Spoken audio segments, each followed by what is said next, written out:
정막만이 흐르는 거실의 낡은 소파에 앉아 무심코 창밖을 바라보는 것이 제 하루의 대부분이었어요.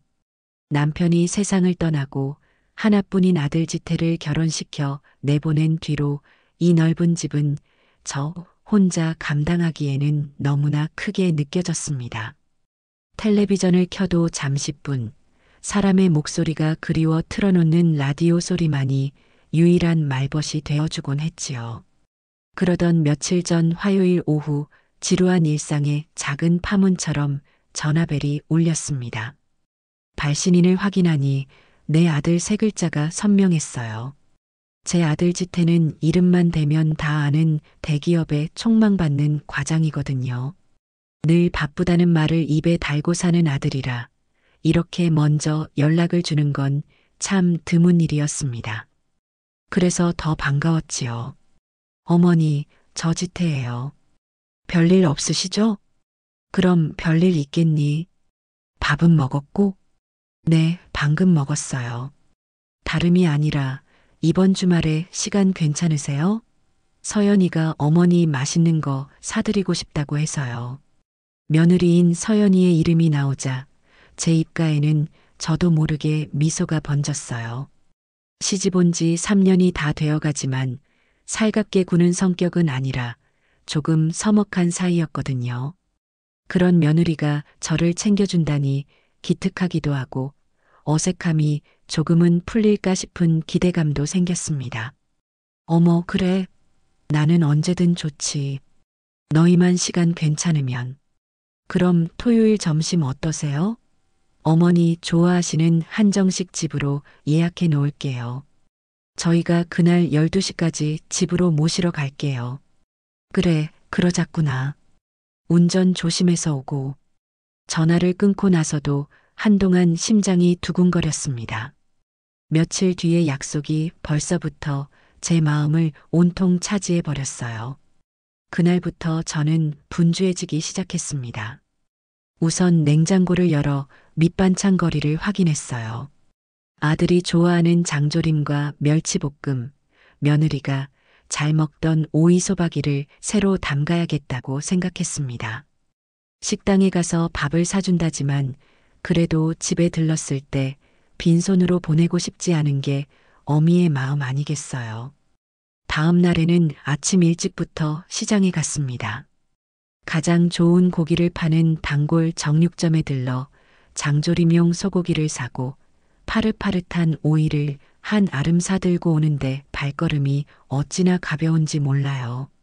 시장 상인들이 무슨 좋은 일 있으시냐고 물을 때마다 저는 아들 내외가 밥 사준대요라며 숨기지 못하고 자랑을 했습니다. 집에 돌아와서는 대청소를 시작했어요. 집 뒤편에 딸린 단칸방을 특히 신경 써서 쓸고 닦았습니다. 그 단칸방은 원래 손님이 오면 묵거나 남편이 서재처럼 쓰던 아늑한 공간이었는데 결혼 후에는 서연이와 지태의 온갖 짐들을 가져다 놓는 창고로 전락해버렸지요. 언젠가 한 번은 이 짐들 좀 가져가면 안 되겠니? 하고 물었더니 서연이가 웃으며 어머니, 집도 넓은데 그냥 두세요. 나중에 필요할 때 찾으러 올게요라고 말하더군요. 그 뒤로는 저도 더는 말을 꺼내지 못했습니다. 그 단칸방을 치우며 먼지를 털어내고 묵은 이불을 햇볕에 바짝 말리니 제 마음까지 뽀송뽀송해지는 기분이었습니다. 약속 하루 전인 금요일에는 외출 준비를 했어요. 장롱을 열어보니 마땅히 입고 나갈 옷이 없더군요. 유행이 한참 지난 옷들을 보며 한숨을 쉬다가 큰 마음 먹고 동네 상가에 나가보기로 했습니다. 자식들 앞에 너무 초라하게 보이고 싶지는 않았거든요. 상가를 몇 바퀴나 돌았을까요? 마침 제 눈에 쏙 들어오는 연보라색 블라우스가 있었어요. 화사한 색깔이 마음에 들었지만 가격표를 보고는 잠시 망설였습니다. 제 한 달 용돈의 3분의 1이나 되는 금액이었으니까요. 하지만 그래, 아들 며느리가 좋은 데 데려가 준다는데 이 정도 투자는 괜찮겠지 하는 생각에 눈을 질끈 감고 카드를 내밀었습니다. 집에 돌아와 새로 산 옷을 입어보고 거울 앞에 서니 몇 년은 젊어 보이는 것 같아 괜히 웃음이 났습니다. 곱게 화장하고 이 옷을 입으면 며느리도 저를 다시 보지 않을까, 그런 부질없는 생각도 잠시 해보았어요. 미용실에 들러 파마를 새로 할까 하다가 그건 너무 유난 떠는 것 같아 머리를 단정히 빗는 것으로 만족하기로 했습니다. 그렇게 모든 준비를 마치고 나니 토요일이 오는 것이 마치 소풍 전날 밤처럼 설레고 기다려졌습니다. 드디어 약속 당일 아침이 밝았습니다. 저는 새벽같이 일어나 아침을 챙겨 먹고 어제 사온 블라우스와 가장 아끼는 외출용 치마를 꺼내 입었습니다. 혹시나 아들 내외가 약속 시간보다 일찍 도착할까 싶어 11시부터 소파에 꼿꼿이 앉아 현관문 쪽만 바라보고 있었어요. 텔레비전 소리도 귀에 들어오지 않았습니다. 시계 초침 소리가 유난히 크게 들리는 것 같았지요. 11시 30분, 11시 40분. 시간이 흐를수록 조금씩 초조해졌습니다. 차가 막히나? 아니면 무슨 일이 생겼나? 여러 가지 생각이 머릿속을 스쳐 지나갔습니다. 12시가 거의 다 되었을 무렵 제 휴대전화가 짧게 울렸습니다. 아들이겠거니 싶어 반가운 마음에 얼른 화면을 확인했어요. 그런데 전화가 아니라 문자 메시지였습니다. 어머니, 죄송해요. 처가에 급한 일이 생겨서 오늘은 못 가겠네요. 식사는 다음에 해요. 순간 눈을 의심했습니다. 몇 번이고 메시지를 다시 읽어보았어요. 오타 하나 없는 단정한 문장이었지만 그 내용이 제 머릿속에 제대로 들어오지 않았습니다. 급한 일, 처갓집, 다음에, 그 몇 개의 단어가 제 가슴을 세게 후려치는 것 같았어요. 그렇게 고대하던 약속이 이렇게 문자 한 통으로 간단하게 사라져버린 겁니다. 저는 한동안 아무 말도 할 수 없었습니다. 그저 허탈한 마음에 소파에 깊숙이 몸을 묻었어요. 공들여 차려입은 새 옷이 우습게 느껴졌습니다. 온종일 들떴던 마음이 풍선 바람 빠지듯 순식간에 꺼져버렸어요. 그래, 급한 일이라니 어쩔 수 없지. 사돈댁에 무슨 일이 생겼나 보구나. 애써 그렇게 생각하며 스스로를 위로했습니다. 하지만 서운한 마음은 어쩔 수가 없더군요. 하다못해 전화 한 통이라도 걸어서 사정을 설명해 줬더라면 이토록 비참한 기분은 들지 않았을 텐데요. 제 실망감을 아는지 모르는지 창밖의 햇살은 무심하게도 참 좋았습니다. 저는 주섬주섬 외출복을 벗어 옷장에 다시 걸어두었습니다. 한 번도 입고 나가지 못한 새 블라우스가 저를 비웃는 것 같았어요. 점심때를 놓쳐 배가 고팠지만 아무것도 입에 대고 싶지 않았습니다. 그저 텅 빈 집안에서 멍하니 시간을 보낼 뿐이었어요. 저녁이 되어도 아들에게서는 아무런 연락이 없었습니다. 사돈댁에 급한 일은 잘 해결되었는지, 그래서 오늘 식사는 어떻게 했는지, 그런 안부 전화 한 통을 기다리는 제가 어리석게 느껴졌습니다. 적적한 마음에 며느리가 얼마 전 가르쳐준 SNS라는 것을 열어보았습니다. 젊은 사람들은 이걸로 소통한다고 하더군요. 친구를 맺어놓은 며느리의 페이지에 들어가자 새로운 게시물이 올라와 있었습니다. 사진 속에는 너무나 익숙한 장소가 보였습니다. 아들이 예약했다던 바로 그 한정식 집의 가장 좋은 방이었어요. 그리고 그 안에는 환하게 웃고 있는 며느리 서연이와 그 부모님, 그러니까 제 사돈 내외가 앉아 있었습니다. 상다리가 휘어지게 차려진 음식들 앞에서 네 사람이 행복하게 웃고 있는 모습이었어요. 사진 아래에는 이런 글이 적혀 있었습니다. 사랑하는 우리 가족이랑 행복한 주말. 아빠 승진 축하드려요. 그 사진과 글을 보는 순간 제 머릿속이 새하얗게 변하는 것 같았습니다. 온몸의 피가 차갑게 식는 느낌이었어요. 급한 일이라는 건 전부 거짓말이었습니다. 사돈의 승진을 축하하기 위해 원래 저와 식사하기로 했던 그 시간, 그 장소에 자신들의 가족끼리만 모여 있었던 겁니다. 저는 그들의 가족이 아니었던 걸까요?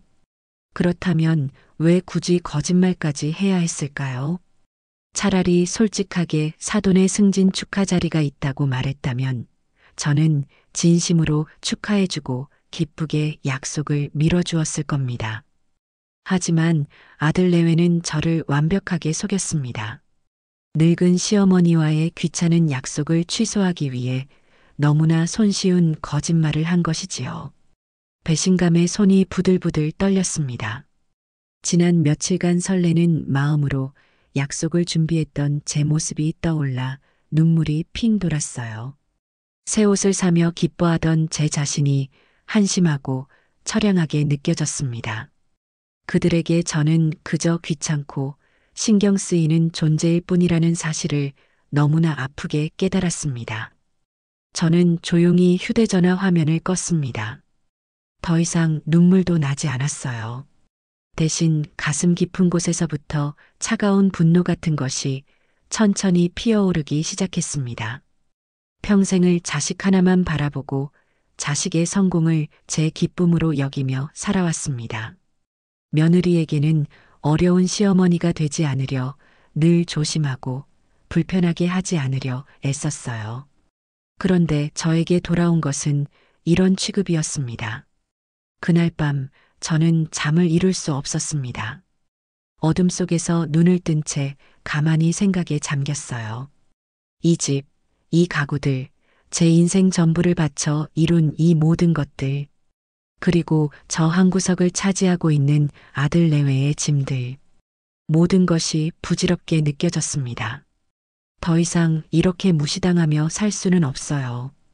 더는 아들 내외의 눈치나 보며 제 남은 인생을 낭비하고 싶지 않았습니다. 70평생을 남을 위해 살아왔다면 이제부터는 오롯이 저 자신, 김연옥을 위한 삶을 살아야겠다고 다짐했습니다. 그 다짐은 제 인생의 두 번째 장을 여는 아주 단단하고 분명한 결심이었습니다. 지난밤 뜬 눈으로 천장의 무늬를 세며 굳혔던 결심은 아침 햇살이 창호지를 비집고 들어올 때까지도 한치의 흔들림이 없었습니다. 오히려 어둠 속에서보다 환한 빛 아래에서 제 생각은 더욱 명료해졌어요. 평생을 누군가의 아내로, 누군가의 어머니로 살아왔습니다. 제 이름 석자, 김연옥이라는 이름보다 지태 엄마로 불리는 세월이 훨씬 길었지요. 하지만 이제 그 굴레를 벗어던질 때가 온 겁니다. 씁쓸한 마음으로 집안을 둘러보다가 자연스럽게 제 걸음은 아들 내외가 창고처럼 쓰고 있는 단칸방으로 향했습니다. 방문을 열자 퀴퀴한 먼지 냄새와 함께 계절이 뒤섞인 옷가지들의 냄새가 훅 끼쳐왔어요. 방 안은 그야말로 발 디딜 틈이 없었습니다. 한쪽 구석에는 며느리 서연이가 결혼 전에 쓰던 화장대가 덩그러니 놓여 있었고 그 위에는 언제 썼는지 모를 화장품 샘플들이 먼지를 뒤집어 쓴 채 널브러져 있었지요. 방의 대부분을 차지하는 붙박이 장문은 제대로 닫히지도 않은 채 겨울 코트 자락을 삐져나오게 하고 있었습니다. 바닥에는 지태가 언젠가 골프를 배운다며 사들인 골프 가방과 등산용품, 서연이가 홈트레이닝을 한다며 구입했다가 딱 한 번 쓰고 방치해둔 요가 매타 따위가 아무렇게나 쌓여 있었어요. 저 물건들 하나하나에는 그들의 변덕과 무심함이 고스란히 배어 있었습니다. 처음에는 이곳을 너희 신혼집에 짐이 많으면 잠시 맡아두는 정도로 생각했어요. 그런데 3년이 다 되도록 짐은 줄어들기는커녕 오히려 늘어만 갔습니다. 명절에 와서 하룻밤 자고 가지도 않으면서 자기들 집 공간이 좁다는 이유만으로 제 집을 당연하게 자신들의 창고로 여기는 그 태도가 어제 오늘의 일이 아니었던 겁니다. 한숨을 쉬며 창문을 열어 환기를 시켰습니다. 방 안으로 들어온 신선한 아침 공기가 묵은 먼지들을 휘젓는 것을 보며 제 마음속 묵은 감정들도 이렇게 털어내야겠다고 생각했어요. 찬찬히 방을 둘러보는데 문득 벽 한쪽에 걸린 낡은 달력이 눈에 들어왔습니다. 3년 전, 그러니까 지태가 결혼하던 해의 달력이었어요. 그 뒤로는 이 방에서 제대로 시간을 보낸 사람이 없었다는 증거였지요. 저는 씁쓸하게 웃으며 그 달력을 떼어냈습니다. 그리고 결심했어요. 이 방의 시간을 다시 흐르게 하리라고. 더 이상 과거의 물건들을 가둬두는 죽은 공간이 아니라 새로운 삶이 시작되는 살아있는 공간으로 만들겠다고 말입니다. 그 결심을 더욱 굳히게 만든 것은 며칠 전 우편함에 꽂혀 있던 재산세 고지서였습니다. 식탁 위에 올려두었던 고지서를 다시 집어들었어요. 돋보기를 쓰고 빼곡하게 적힌 숫자를 들여다보니 가슴이 답답해져 왔습니다. 남편이 남겨준 이 집 한 채가 제 전 재산이지만 그 집을 유지하는 데는 생각보다 많은 돈이 들어갔어요. 매년 꼬박꼬박 내야 하는 세금에 각종 공과금까지. 정부에서 주는 쥐꼬리만 한 연금으로는 생활비를 감당하기에도 벅찼습니다. 그래서 저는 늘 아끼며 살았어요. 시장에 가도 떨이로 파는 채소를 사고 옷 한 벌 사는 것은 꿈도 꾸지 못했지요. 어제 제가 큰맘 먹고 샀던 그 연보라색 블라우스는 제게는 정말 몇 년 만의 사치였습니다. 그런데 아들 내외는 제 이런 사정을 알려고나 할까요? 자기들은 철마다 새 옷을 사 입고 좋은 차를 굴리면서 늙은 어미가 어떻게 사는지에 대해서는 단 한 번도 진지하게 물어본 적이 없었습니다. 가끔 주는 용돈은 그들의 마음의 짐을 더는 수단일 뿐, 제 실질적인 생활에 얼마나 보탬이 되는지는 관심 밖의 일이었을 겁니다.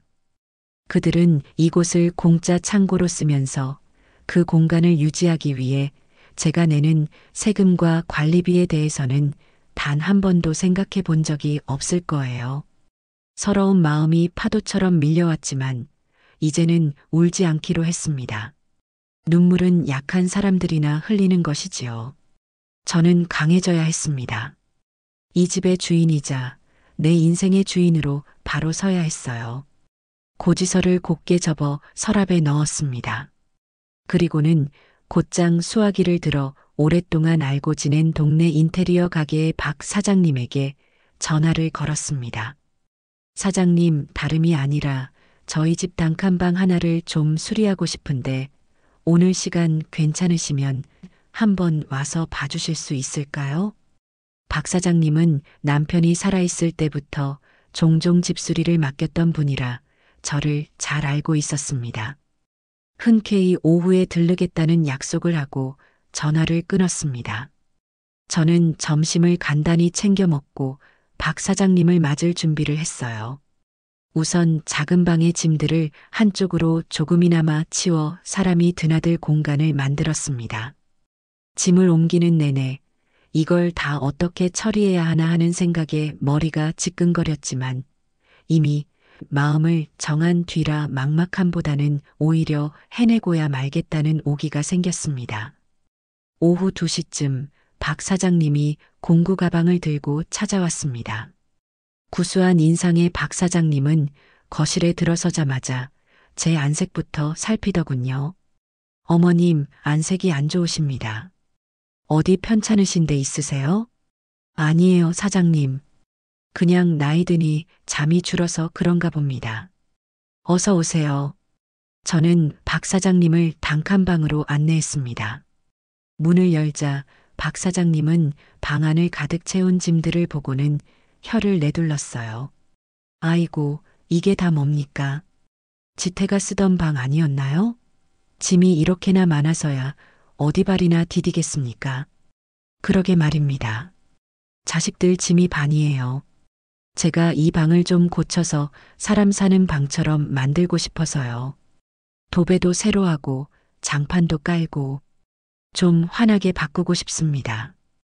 박 사장님은 줄자를 꺼내 방 구석구석의 치수를 재고 벽지를 뜯어보며 꼼꼼하게 상태를 확인했습니다. 그러더니 제게 넌지시 물었어요. 어머님, 혹시 이 방 새놓으실 생각은 없으십니까? 저는 깜짝 놀라 박 사장님을 쳐다보았습니다. 제 마음속 생각을 어떻게 읽기라도 한 것처럼 정확히 짚어냈기 때문이었어요. 제가 미처 대답을 못하고 머뭇거리자 박 사장님은 조심스럽게 말을 이었습니다. 제가 괜한 참견을 하는 것 같아 죄송합니다만 어머님 혼자 이 넓은 집에 사시는데 방 하나쯤 새놓으시면 생활에 큰 보탬이 되지 않겠습니까? 요즘은 대학생이나 젊은 직장인들이 이런 작은 방을 많이 찾거든요. 이 방 구조가 딱 좋네요. 한쪽에 작은 싱크대 하나만 놓으면 원룸처럼 쓸 수 있겠습니다. 박 사장님의 현실적인 조언은 제 결심의 마지막 쐐기를 박는 것과 같았습니다. 맞아요. 제가 왜 그 생각을 못했을까요? 단순히 이곳을 깨끗하게 수리하는 것에서 그칠 게 아니라 이 공간을 통해 경제적인 자립까지 이뤄낼 수 있는 기회였던 겁니다. 매달 꼬박꼬박 월세를 받게 되면 더 이상 아들이 주는 용돈에 기대지 않아도 되고 세금 걱정 없이 두 발 뻗고 잘 수 있게 될 터였습니다. 무엇보다 이 집이 온전히 저의 것이라는 사실을 제 마음대로 할 수 있는 권리가 있다는 사실을 아들내외에게 똑똑히 보여줄 수 있는 방법이기도 했지요. 제 얼굴에 화색이 도는 것을 본 박 사장님은 신이 나서 설명을 이어갔습니다. 벽은 밝은 베이지색 실크 벽지로 하고 바닥은 강화마루로 깔면 훨씬 넓어 보이고 깔끔할 겁니다. 창문도 이중창으로 바꾸면 겨울의 외풍도 막아주고요. 저기 구석에 수도관을 연결해서 작은 싱크대와 인덕션을 설치하면 금상첨화지요. 요즘 젊은이들은 방 안에서 간단한 요리 해 먹는 걸 좋아하거든요.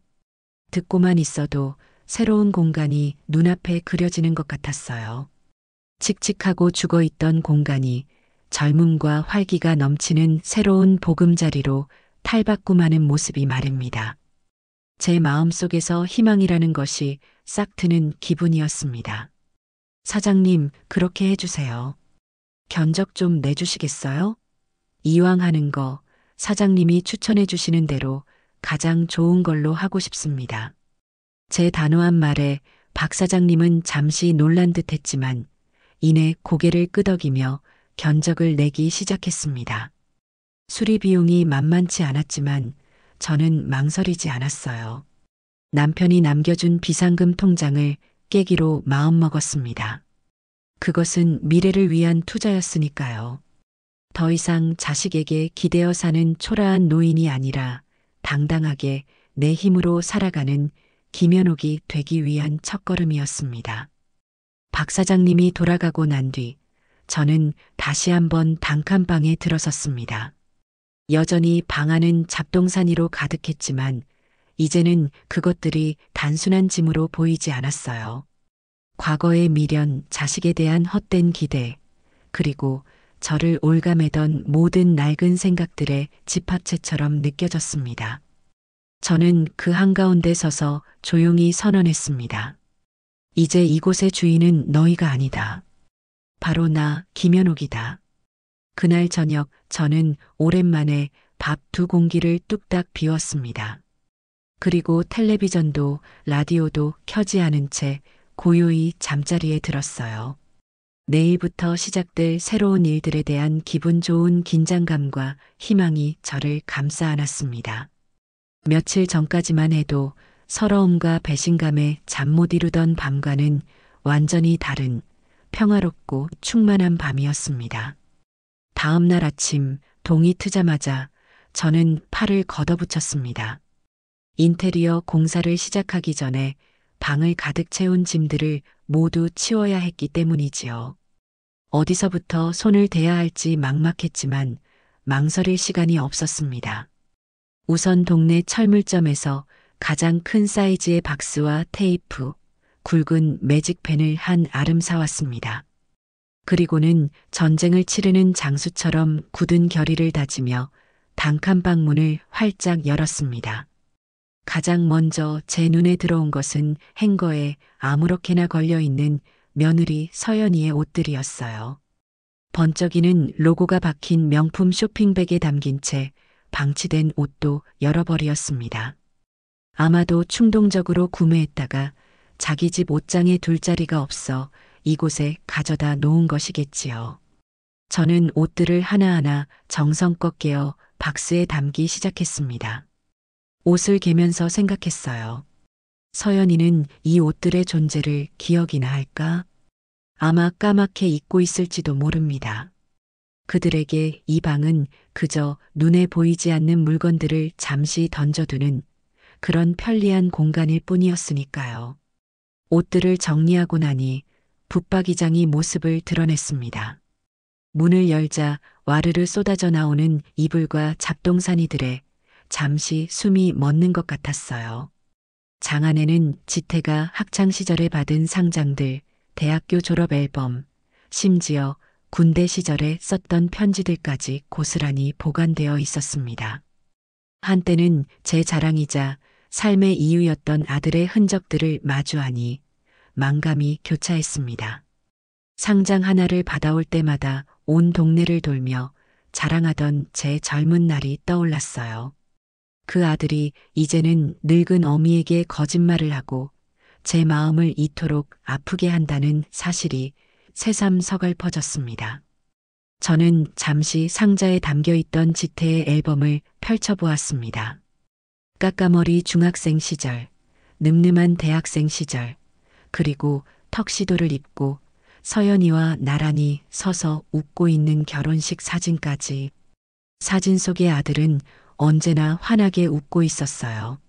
이 행복을 지켜주기 위해 저는 평생을 헌신했는데 그 결과가 고작 이런 것이었나 싶어 허탈한 마음이 들었습니다.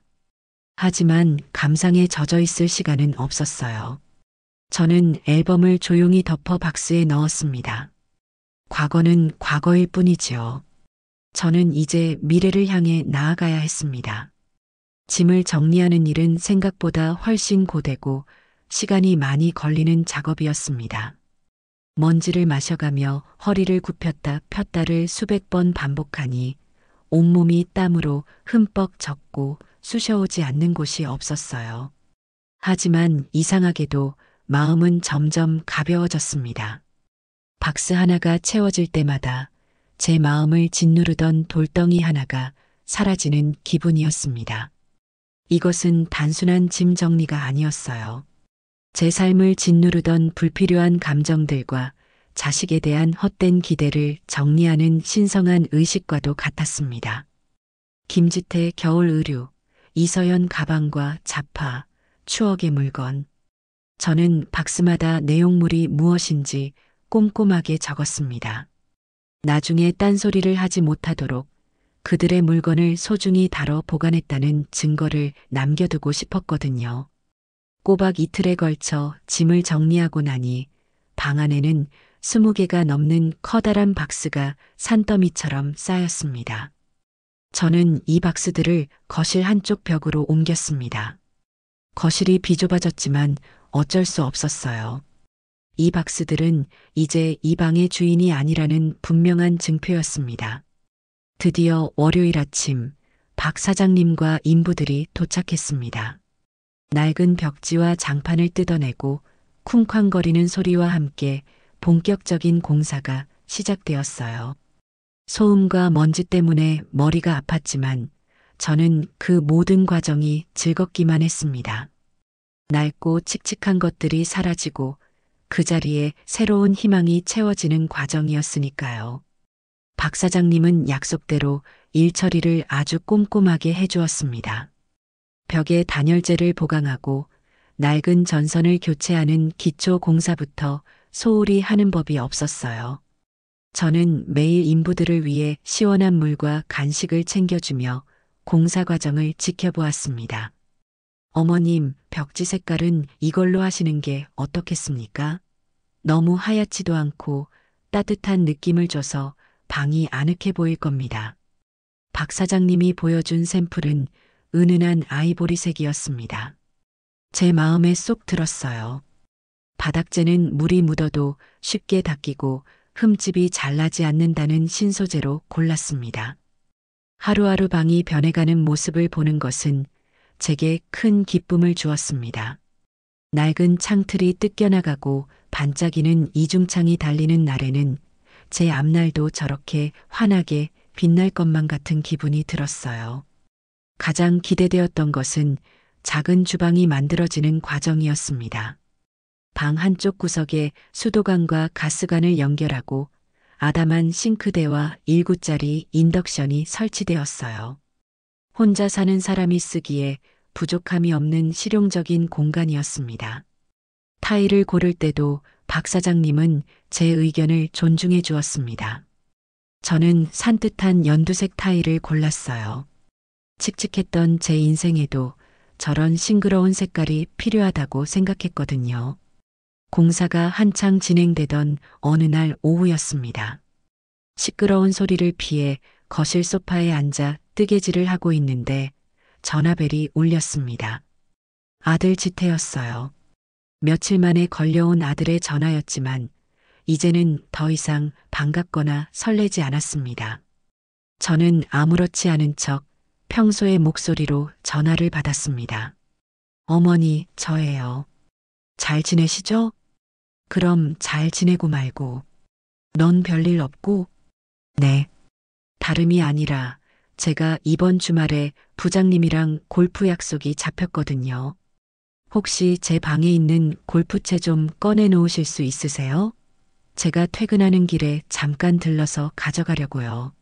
아들은 너무나 당연하다는 듯이 제 방이라는 말을 썼습니다. 그 순간 저는 헛웃음이 나왔어요. 자기 물건이 필요할 때만 연락하는 아들의 목소리에는 지난 주말의 약속을 저버린 것에 대한 미안함이나 죄책감이라고는 조금도 느껴지지 않았습니다. 저는 잠시 말을 멈추고 제 뒤에서 들려오는 드르륵 하는 전동 드릴 소리를 들었습니다.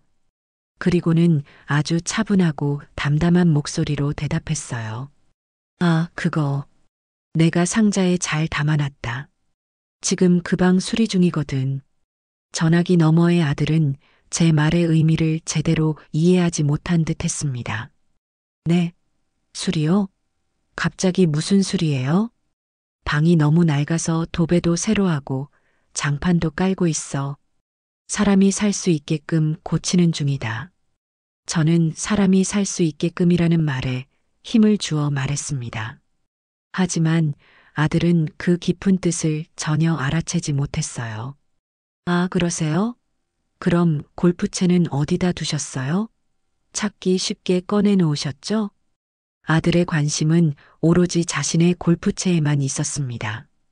제 안이나 방을 수리하는 이유에 대해서는 일절 묻지 않았어요. 그 순간 남은 미련마저 깨끗하게 사라지는 것을 느꼈습니다. 거실에 박스 쌓아둔 거 보일 거다. 김지태 운동용품이라고 써놨으니 와서 직접 찾아가거라. 먼지 많으니 마스크 쓰고 오고. 제 목소리가 평소와 달리 차갑다는 것을 느꼈는지 아들은 잠시 머뭇거리는 듯 했습니다.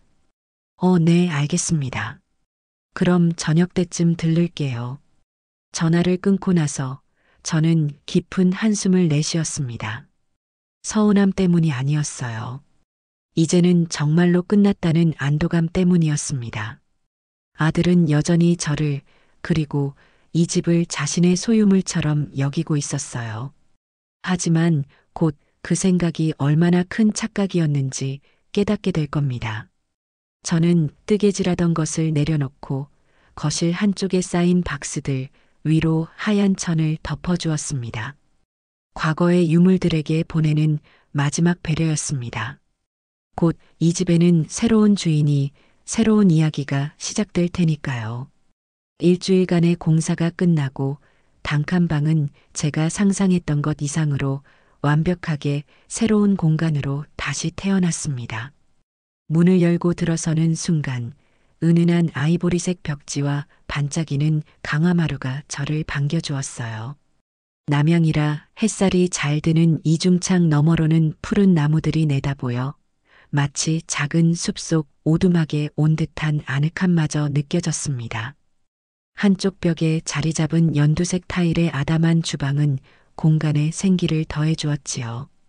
박 사장님은 마지막으로 작은 냉장고와 전자레인지까지 선물이라며 놓아주고 가셨습니다. 저는 텅 빈 방 한가운데 서서 한참 동안이나 그 공간을 둘러보았습니다.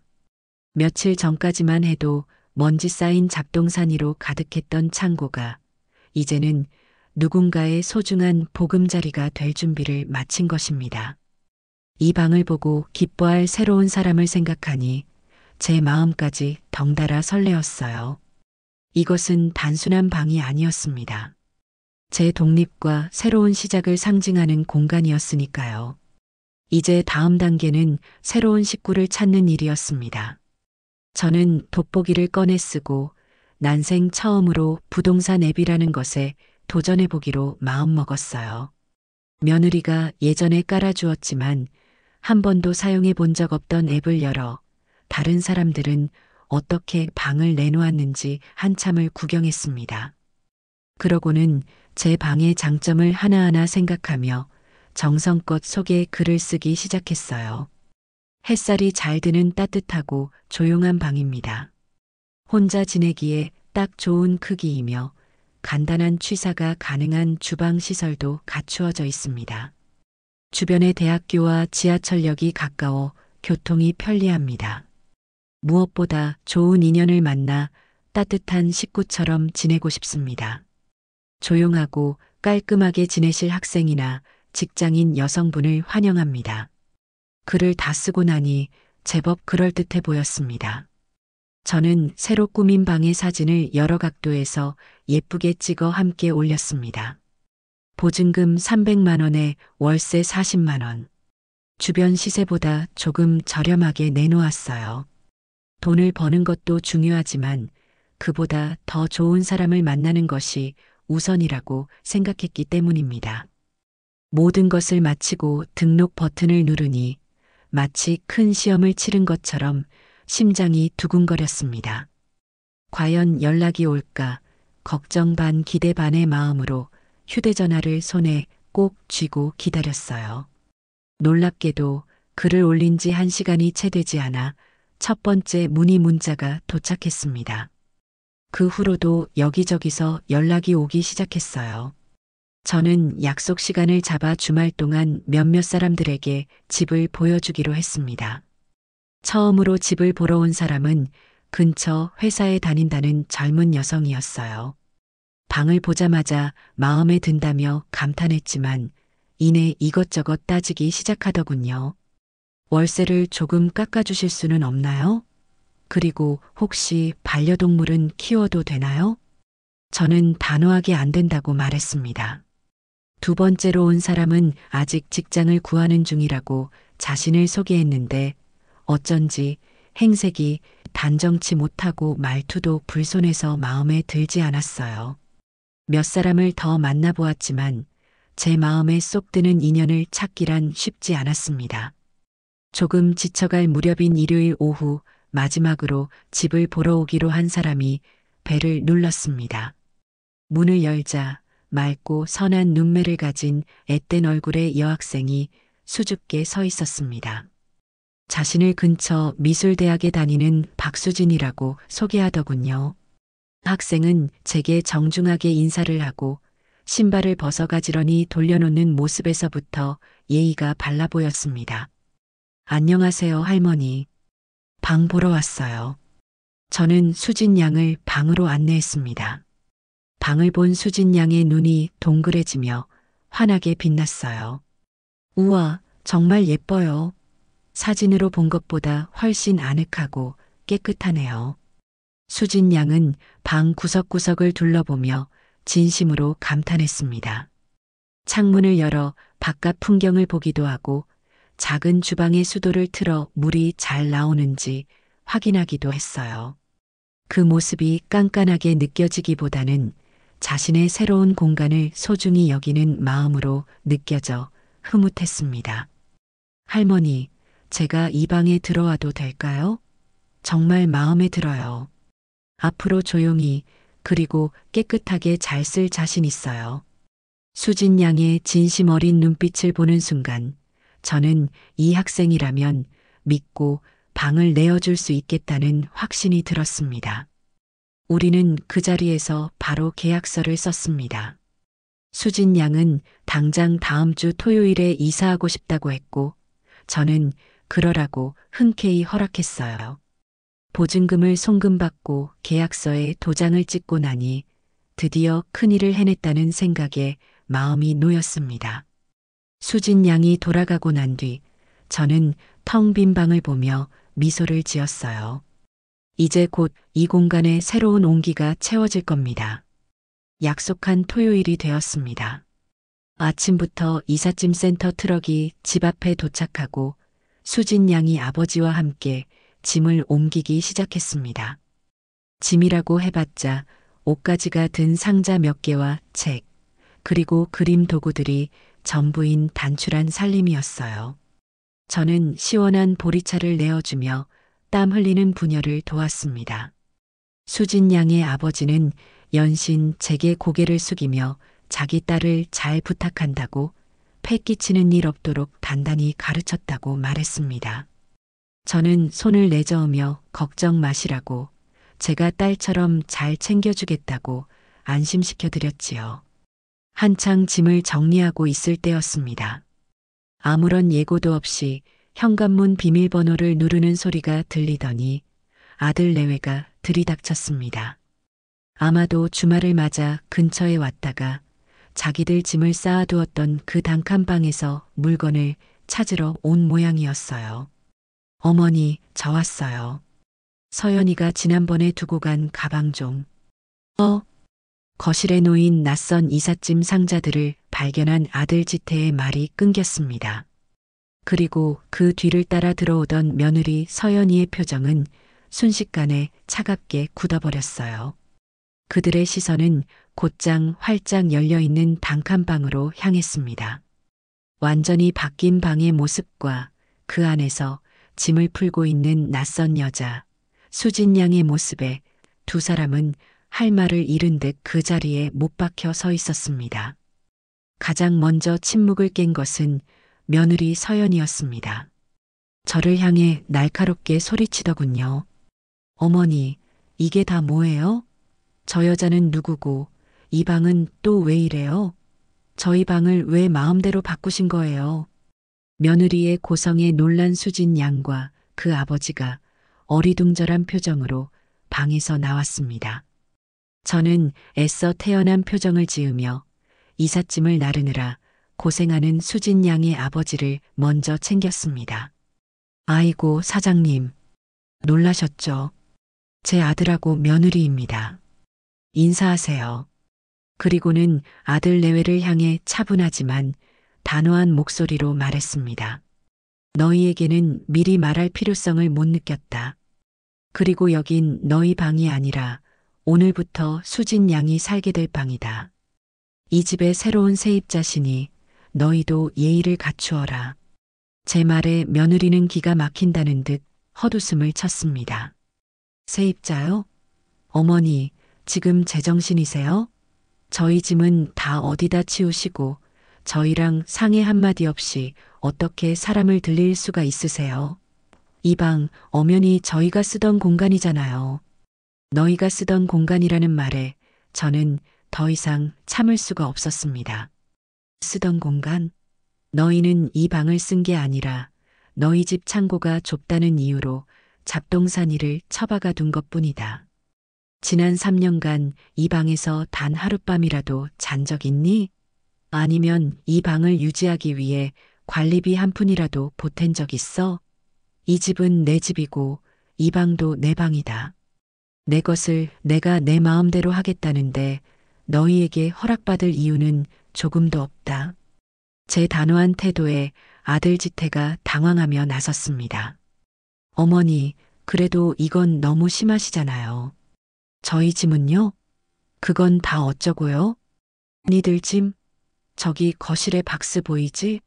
먼지 하나 안 묻게 내가 이틀 밤낮으로 포장해서 고이 모셔뒀다. 필요하면 지금 당장 가져가거라. 앞으로는 너희 물건은 너희 집에 두는 게 좋겠구나. 제 말에 두 사람은 할 말을 잃은 듯 했습니다. 서연이는 분이 안 풀리는지 얼굴이 새빨개져서 씩씩거렸고 지태는 어쩔 줄 몰라 하며 제 눈치와 아내의 눈치를 번갈아 살필 뿐이었어요. 그 순간 저는 깨달았습니다. 제 인생에서 가장 잘한 결정 중 하나가 바로 이 방을 새놓은 일이라는 것을요. 저는 더 이상 그들의 안색을 살피는 약한 존재가 아니었습니다. 저는 제 삶의 온전한 주인이었습니다. 저는 수진 양과 그 아버지를 향해 온화하게 웃으며 말했습니다. 신경 쓰지 마세요. 어서 짐 정리 마저 하세요. 저녁은 제가 맛있는 걸로 대접하겠습니다. 제 말은 아들 내외에게는 들리지 않는다는 듯 오직 새로운 식구를 향한 따뜻한 환영의 인사였습니다. 그렇게 제 인생의 조용하지만 가장 강력한 반란은 성공적으로 시작되었습니다. 제가 내린 결정의 파장은 생각보다 거셌습니다. 아들 내외는 그날 자신들의 물건이 담긴 박스 하나 가져가지 않은 채 마치 폭풍처럼 집을 빠져나갔습니다. 현관문이 세차게 닫히는 소리는 그들이 제게 던지는 선전포고와도 같았지요. 어안이 벙벙한 표정으로 서 있던 수진 양과 그 아버지를 진정시키고 저녁 식사를 대접해 보낸 뒤에야 저는 비로소 혼자가 되었습니다. 거실 한쪽에 산처럼 쌓인 박스들이 낮에 벌어졌던 소동이 꿈이 아니었음을 증명하고 있었어요.